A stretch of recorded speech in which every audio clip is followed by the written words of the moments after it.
Bonjour très chers téléspectateurs de Canal Congo Télévision, un vrai bonheur de se retrouver aujourd'hui pour ce nouveau numéro de votre émission Femmes aux multiples facettes. À la présentation de cette émission, Noubis Molonia pour vous servir.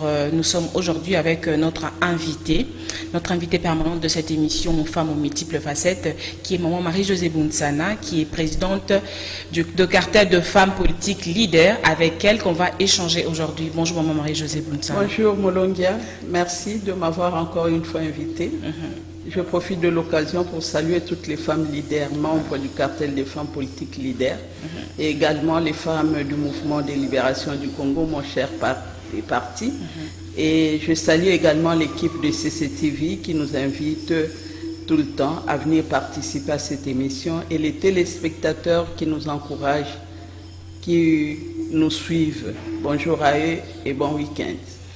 Maman Marie-Josée Bounsana, on a une triste nouvelle qui vient de frapper la CCTV. On a perdu un ancien directeur de Canal Congo Télévision, qui est Patrick Palata, un mot. Oui, vraiment, quand j'ai appris la nouvelle, mon cœur a été bouleversé parce que j'ai connu Patrick. Patrick, c'est vraiment un fils, c'est quelqu'un qui était bien, c'est quelqu'un de respectueux, et c'est quelqu'un aussi qui aimait écouter. J'ai eu à le recevoir plusieurs fois dans mon bureau quand il était directeur au Congo central. Et à chaque fois que je l'approchais, je l'appelais de venir, il venait et il m'écoutait quand j'avais des conseils à lui prodiguer. Voilà. Et cette nouvelle nous a bouleversés, et nous profitons de l'occasion pour présenter nos condoléances à sa famille biologique, à sa chère épouse et ses enfants, mais aussi à toute l'équipe CCTV. Nos condoléances les plus attristées. Voilà. Et les condoléances également aux membres du mouvement de libération du Congo qui ont connu Patrick Palata. C'est quelqu'un qui avait traversé des moments difficiles. Il était arrêté l'autre fois et nous l'avons soutenu dans nos prières, tout ça. Et quand il était sorti de cette affaire, nous avons loué le Seigneur et on a cru qu'il y avait vraiment un avenir radieux pour Patrick. Dommage que les voies de l'Éternel sont insondables. Patrick nous quitte à cet âge-là, il était encore jeune, mais que Dieu soit glorifié parce que Dieu dit que la vie lui appartient et nous n'avons rien à dire ni à contredire ce que Dieu fait pour nous. Nous disons seulement que son nom soit glorifié et que la paix règne dans la famille, et que Dieu, qui est le défenseur de la veuve, le père des orphelins, qui s'occupe de la famille Palata pour qu'après lui, qu'il n'y ait pas de problème, et paix à son âme. Sincères condoléances à la famille biologique de M. Patrick Palata qui vient de nous quitter. Maman Marie-Josée Bounsana, parlons un peu du cartel. Comment se porte le cartel? Oui, le cartel se porte bien parce que nous sommes là. Nous suivons de près tout ce qui se fait. Les femmes du membre du cartel, il y a d'autres de la société civile qui nous ont rejoints, mais la majorité sont des politiques et nous suivons la politique de la République. Et nous sommes là, nous sommes sereines, nous croyons que l'avenir du Congo est radieux. Et nous sommes très actifs au sein de nos partis politiques, chacune selon ses responsabilités. Et nous continuons le combat de la participation paritaire dans les institutions de la République, mais aussi ça doit commencer au sein de nos partis politiques. Nous sommes là, nous continuons notre lutte et tout va bien. Est-ce qu'il y a des adhésions déjà? Oui, au cartel, il y a toujours des adhésions. Pour les adhésions, donc on ne sait pas les quantifier parce que beaucoup de femmes qui croient à ce que nous faisons, qui croient à notre combat, et surtout que nous avons une spécificité de former les femmes. Parce que nous disons, on peut bien clamer la participation politique des femmes, mais il faut que ces femmes-là soient compétentes. Et pour cela, nous organisons des formations, des renforcements des capacités pour que les femmes soient outillées et pour qu'elles accèdent également aux postes de responsabilité, en commençant au sein de leur parti politique. C'est parce que c'est là où on on envoie les gens dans les institutions publiques, mais si vous n'êtes pas qualifié au sein du parti politique, il vous sera difficile d'accéder à d'autres postes de responsabilité. Donc, nous encourageons les femmes, nous les formons, et nous voulons que ces femmes soient vraiment compétentes, soient très actives au sein de leur parti politique pour prétendre assumer des responsabilités dans les institutions publiques. Parlons de cette actualité.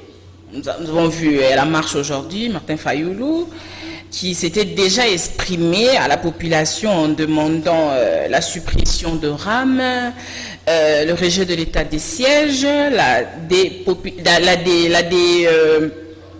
la dépolitisation de la CENI. À quoi sert la marche aujourd'hui?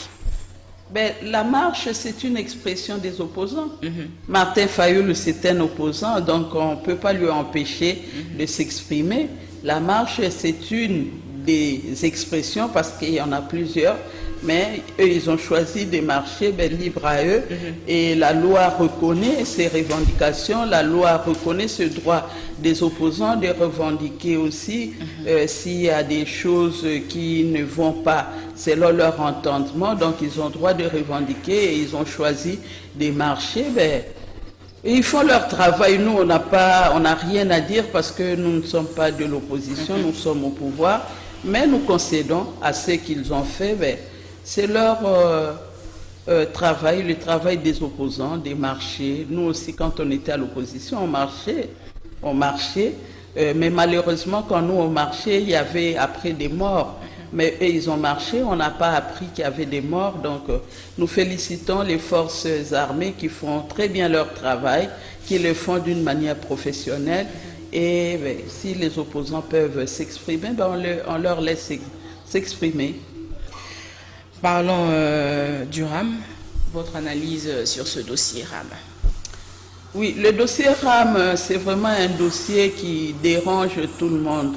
Tous les Congolais sont contre le RAM parce que nous ne comprenons pas, avant d'instaurer la taxe, il fallait qu'on le fasse passer au niveau du Parlement où il y a les représentants de la population pour que tout le monde soit au courant et pour qu'on sache également l'argent qui est perçu est affecté où. Donc nous devons quand même savoir, surtout que nous parlons de l'état de droit. Voilà. Et le président de la République, il ne manque pas à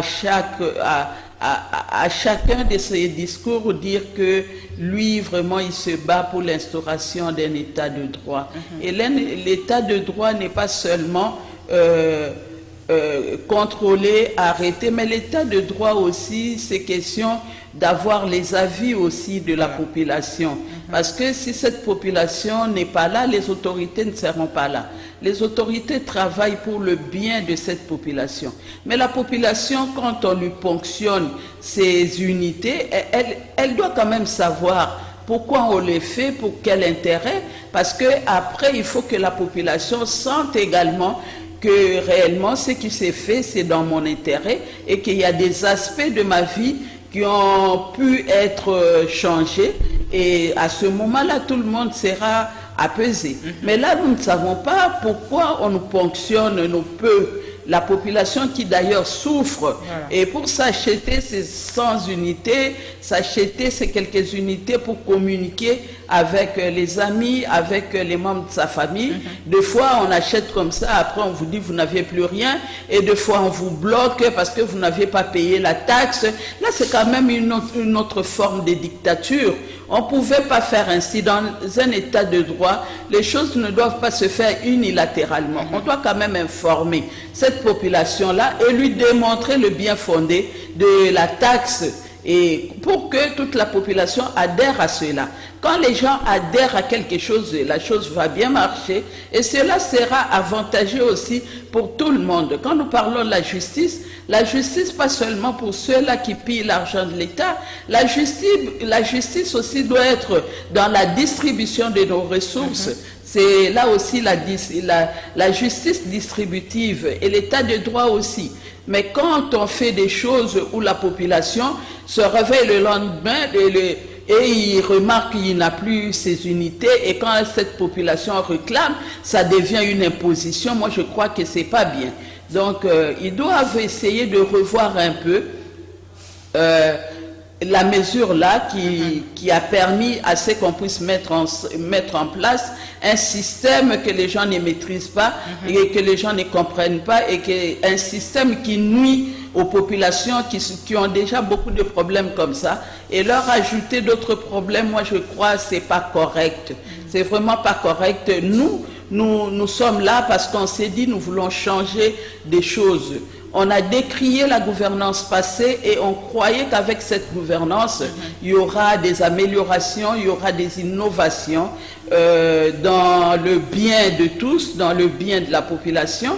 Mais quand il y a des choses qui se font pour traquer cette population-là, là, ça vraiment, ça n'a pas de rapport avec l'état de droit que le président de la République est en train de clamer de tous ces efforts que le président de la République veut réellement instaurer. Il faut que ceux-là qui prennent ce genre de décisions, qui revoient un peu leurs calculs, parce que personne ne va soutenir le RAM. Ça nuit à tout le monde, ça nuit aux riches comme aux pauvres, et nous ne sommes pas d'accord avec le RAM. Donc c'est à eux de revoir, et c'est à nos députés qui sont au Parlement aussi de faire le travail tel que la population l'attend. Parlons un peu de la CENI. Comment comprendre que la CENI, les animateurs de la CENI ne sont pas toujours désignés? Oui, le problème de la CENI, c'est quand même un problème très sensible. C'est un problème auquel moi je n'aime pas trop discuter, parce que c'est vraiment un problème très sensible, surtout que c'était nos pères des églises qui devraient choisir le président de la CENI, mais à chaque fois, les pères des églises, quand ils choisissent le président de la CENI, il y a toujours des contestations, il y a toujours des problèmes, et ces gens-là, quand ils accèdent à ces fonctions, ils ne font pas ce que la population attend d'eux. C'est pour cela que nous demandons vraiment, si nous voulons que ce pays se développe, il faut que la justice s'installe, il faut que la justice soit restaurée pour que nous puissions prétendre au développement de notre pays. Parce que sinon, à qui profiterait quand on fait des choses pas correctes, quand on fait des choses injustement, ça nous rattrape toujours. C'est pour cela, moi, je demande à ces personnes-là qui soutiennent leur candidat, chacun soutient son candidat, mais pourvu que ces candidats travaillent pour le bien de la République. Et il ne faut pas qu'on ait la CENI telle que nous l'avons décriée, telle que la CENI passée nous a démontré des choses pas correctes. Nous voulons vraiment une CENI qui sera au service de la nation, et non une CENI au service des individus. C'est tout ce que nous voulons de la CENI qui va être mise en place, et que des hommes et des femmes soient réellement des personnes, parce que tout le monde est croyant dans notre pays. Tout le monde est croyant, mais on croit à qui? On croit à un Dieu. Et ce Dieu-là, c'est lui. Et d'ailleurs, la justice, c'est l'une des attributions de notre Dieu, et nous croyons que tous ces croyants vont faire des choses pour le bien de tous, pour que la nation puisse décoller et atteindre le développement durable d'ici, ce défi, relever le défi du développement durable d'ici 2030. Donc nous devons faire des choses correctement, parce que c'est la CENI, c'est lui qui est au cœur de la suite de ce que nous constatons après les élections. Donc ce sont eux les responsables. Ce n'est pas un privilège de devenir un président de la CENI, c'est vraiment une lourde responsabilité.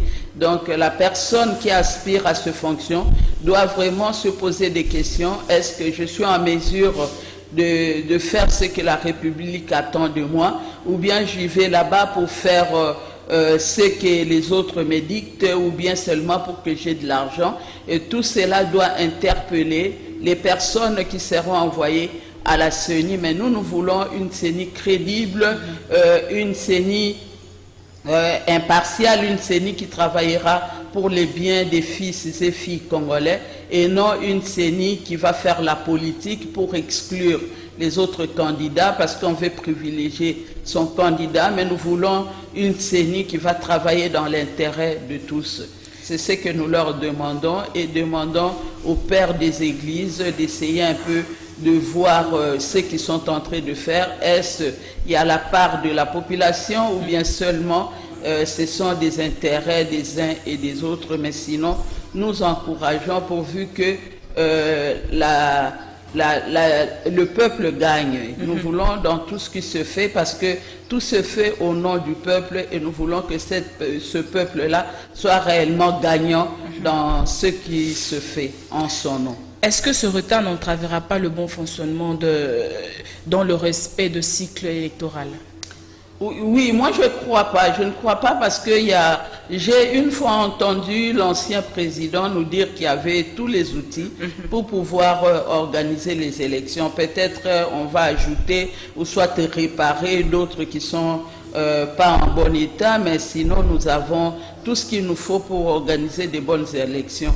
Mais cela demande aussi la volonté politique, voilà. La volonté politique des uns et des autres. Si réellement nous voulons marquer notre histoire, si nous voulons laisser des empreintes dans notre gouvernance, nous devons faire les choses autrement et bien le faire aussi pour que la population nous acclame, que la population nous accepte. Parce que sinon, tout ce que nous faisons, nous ne devons pas tailler des lois sur mesure parce que ça nous rattrape toujours d'une manière ou d'une autre, mais faisons les choses dans l'intérêt de tous pour que le Congo se développe et la République vous restera redevable. Et est-ce qu'on peut s'attendre au glissement? Il n'y aura pas de glissement parce que le président de la République que j'ai suivi dans un de ses discours dire qu'il n'y a pas de glissement, qu'il y aura réellement les élections en 2023. Parce que ça tarde, et avec le calendrier électoral... La mise en place des animateurs, ça a toujours posé des problèmes, mais je crois que d'ici là, tout va se normaliser et les élections auront bel et bien lieu, et en 2022, nous allons commencer à très bien nous organiser, et je crois que ce ne sont pas des moyens qui manquent pour la République. Même si les moyens nous manquaient, nous pouvons... il y a des amis qui nous accompagnent aussi, qui sont avec nous, qui vont aussi nous accompagner si nous le voulons, qu'on nous accompagne.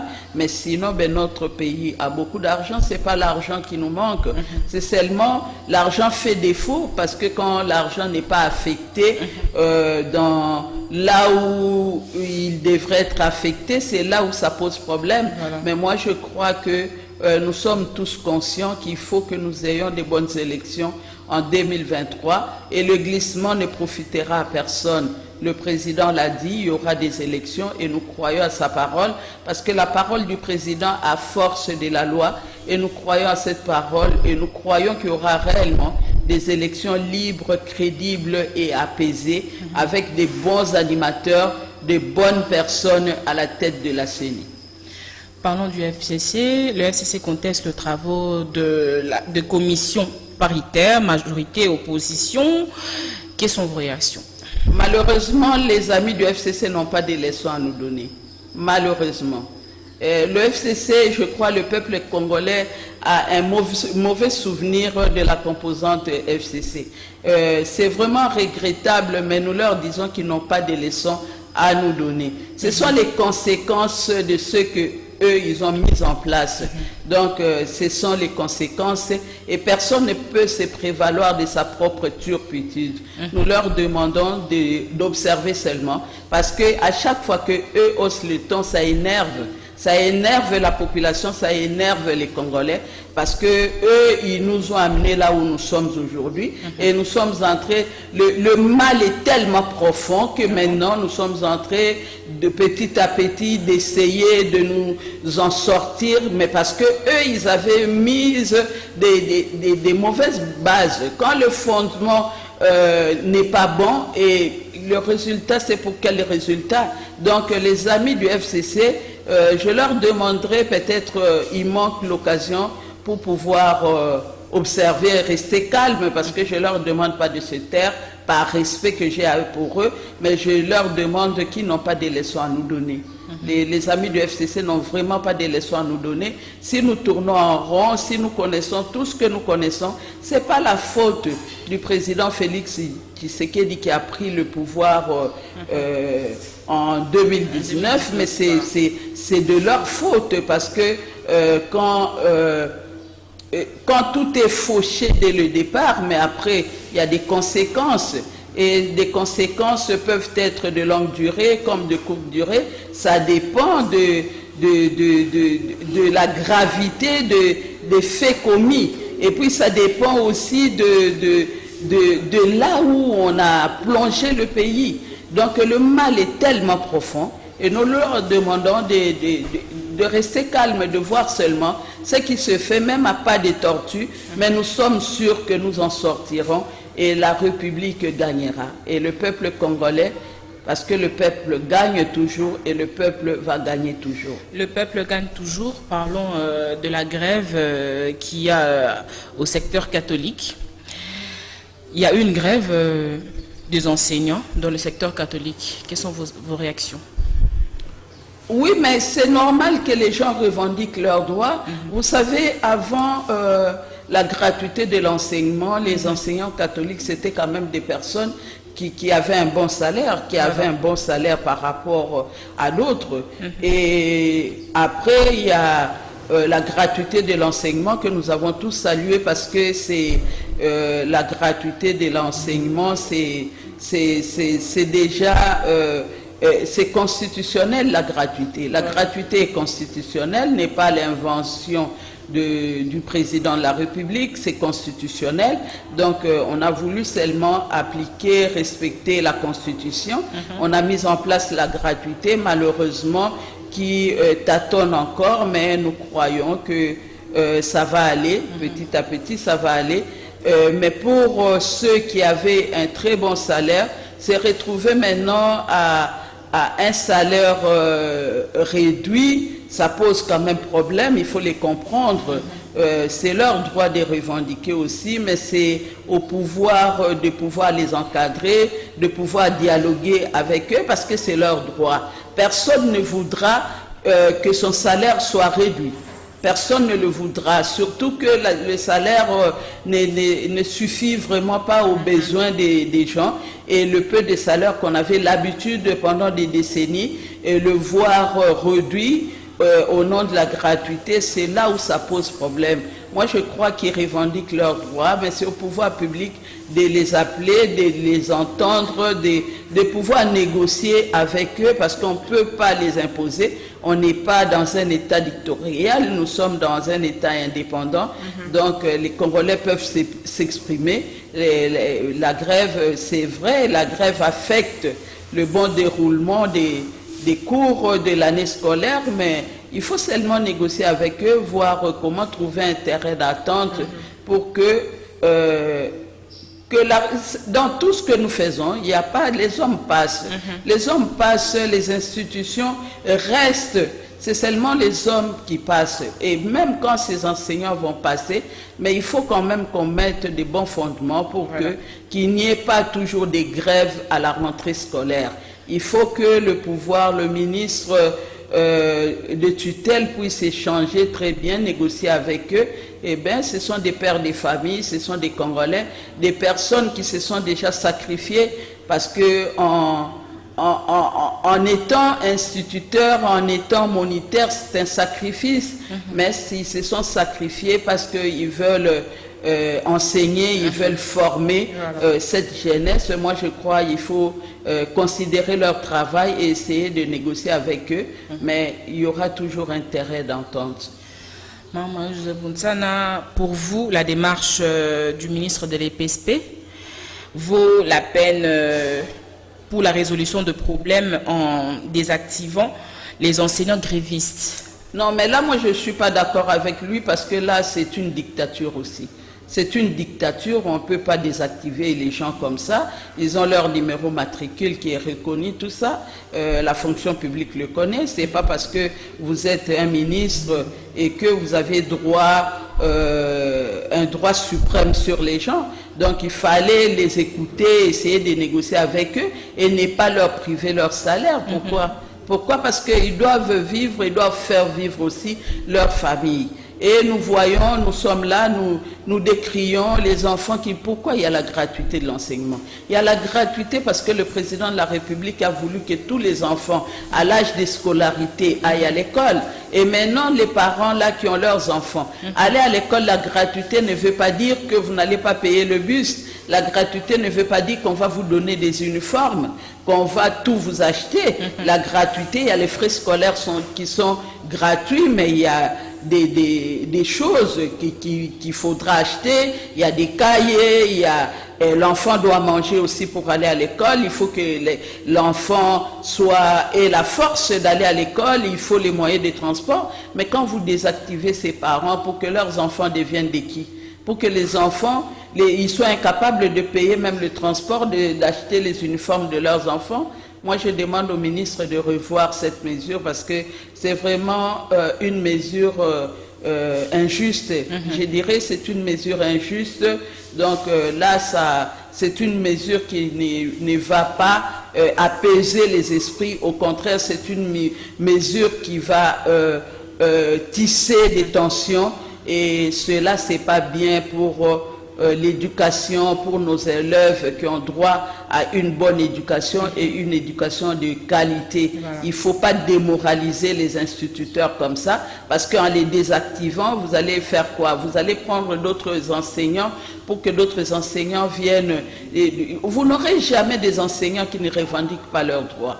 Donc la revendication, c'est quand même correct, c'est reconnu dans la Constitution. Quand il y a des choses qui ne vont pas, il faut qu'on les revendique. Eux ne peuvent pas se bousculer, se bagarrer. Leur arme, c'est seulement la grève. Donc c'est vraiment reconnu. La grève est reconnue, mais question d'échanger avec eux, c'est question de parler avec eux pour trouver un terrain d'entente. Ce sont des personnes, ce sont des pères de famille qui comprennent qu'on ne peut pas pénaliser notre jeunesse. Ils doivent revenir pour enseigner parce que l'avenir de demain, c'est cette jeunesse qu'on est en train de sacrifier maintenant. Et moi, je crois que je demande au ministre de revoir sa décision et que ces personnes soient réactivées pour qu'elles touchent leur salaire et négocier, les écouter, pourquoi elles ont grévé et qu'est-ce qui ne va pas, essayer de trouver un terrain d'attente. Pour cela, on est des Congolais, on est chez nous, on ne veut pas se tuer pour ça. Nous tendons lentement vers la fin de cette émission. Madame Marie-Josée Bountsana, êtes-vous satisfaite de résultats des examens d'État? Moi, je dis que la vie, c'est un choix. La vie, c'est un choix, c'est à nos jeunes de prendre leurs responsabilités. Parce que les parents sont là pour les encadrer, pour les accompagner, mais l'homme lui-même est responsable de son avenir aussi. Voilà. Qu'est-ce qu'il veut? Quel est son projet pour son avenir? Comment il peut se conduire pour que demain soit quand même un demain meilleur. Voilà. Et moi, je félicite les élèves qui sont là, qui sont en train de festoyer pour le diplôme d'État, mais ce n'est pas une finalité, avoir le diplôme d'État. Ce n'est pas une finalité, il y a les études supérieures qui attendent. Donc, c'est question seulement, quand on a un diplôme, qu'on considère on a réussi, c'est normal. Pourquoi en faire un problème? Pourquoi en faire une occasion de fête? Pourquoi fêter le diplôme? Le diplôme n'est pas une fin en soi. Il y a d'autres diplômes qui vous attendent également. Donc, c'est question au contraire d'être calme un peu, de réfléchir sur son avenir. Qu'est-ce qu'on veut devenir demain? C'est aujourd'hui de poser ses jalons de l'avenir et au lieu de festoyer, de boire, de crier dans les rues et faire du n'importe quoi, tout ça. Cela prouve également que la jeunesse a perdu ses repères. La jeunesse a perdu ses repères et nous, en tant que parents, en tant qu'aînés, nous avons une grande responsabilité parce que nous n'avons pas su aider cette jeunesse à retrouver en nous des modèles, des repères. Donc, nous devons essayer de nous recadrer également. Et nous avons cette responsabilité en tant que parents de pouvoir redresser nos enfants et de pouvoir les encourager pour qu'ils fassent mieux, pour qu'ils ne voient pas que le diplôme c'est une fin en soi. Voilà. Au contraire, ce n'est qu'un début d'un parcours peut-être très long, et parce qu'il y a le graduat, il y a la licence, voilà. il y a la maîtrise, il y a le doctorat. Donc ce n'est que le commencement d'un parcours, et cela dépend de ce que nous voulons devenir demain pour l'avenir du Congo. Sinon, bonne chance à eux, je les encourage, je leur demande seulement d'être prudents, d'être un peu, d'être des enfants respectueux, avoir un bon comportement pour que demain, ils puissent faire des choses autrement que ce qu'ils sont en train de faire, courir dans les rues, courir là-bas à gauche, à droite. Et que feraient ceux-là qui terminent en doctorat? Voilà. Si vous, à l'école primaire, à l'école secondaire, vous courez, vous festoyez dans les rues, et ceux qui ont des doctorats, ceux qui défendent des maîtrises, ceux qui ont des licences, qu'est-ce que ces personnes vont faire? Donc nous leur demandons d'être un peu très calmes parce que ce n'est que le début d'un long parcours. Nous sommes arrivés à la fin. Votre mot de la fin pour cette émission, pour ce numéro. Oui, pour ce numéro, je souhaite bon week-end à tous. J'ai mes condoléances les plus attristées à CCTV et à toute la famille Patrick Palata et également la grande famille du mouvement de libération du Congo qu'il a connu aussi. Je demande aux femmes parce que nous les femmes, on dit éduquer une femme, c'est éduquer une nation. Nous avons la responsabilité d'éduquer la nation congolaise et nous n'allons pas éduquer la nation comme on le fait à l'école primaire, à l'école secondaire, avec le tableau et la craie, mais nous devons éduquer la nation par nos comportements, qu'est-ce que nous faisons, et quand on nous confie des responsabilités, comment nous devons nous comporter. Et moi, j'encourage toutes les femmes congolaises qui accèdent au poste de responsabilité de se rappeler toujours qu'on n'est pas là pour nous-mêmes, qu'on n'est pas là pour nos familles, mais on est là, on nous regarde. La population, le peuple congolais est très regardant au leadership féminin. Donc nous devons faire des choses autrement pour que nous puissions éduquer ceux-là qui sont autour de nous par notre exemple, par notre façon de faire et pour que l'avenir du Congo soit meilleur. Et je salue toutes les femmes leaders du Congo. Bon week-end à tous et bon week-end à nos enfants et nos frères également qui nous accompagnent dans ce combat. Merci à vous. Merci Maman Marie-Josée Buntana. Nous sommes arrivés à la fin de cette émission. À la présentation, c'était Nobis Molongia toujours pour vous servir. Nous sommes là, nos amis de YouTube, nous avons toujours vos remarques et vos subjections. Et merci d'être là, nos téléspectateurs. Nous nous retrouvons prochainement pour un nouveau numéro de votre émission Femmes aux multiples facettes. Au revoir.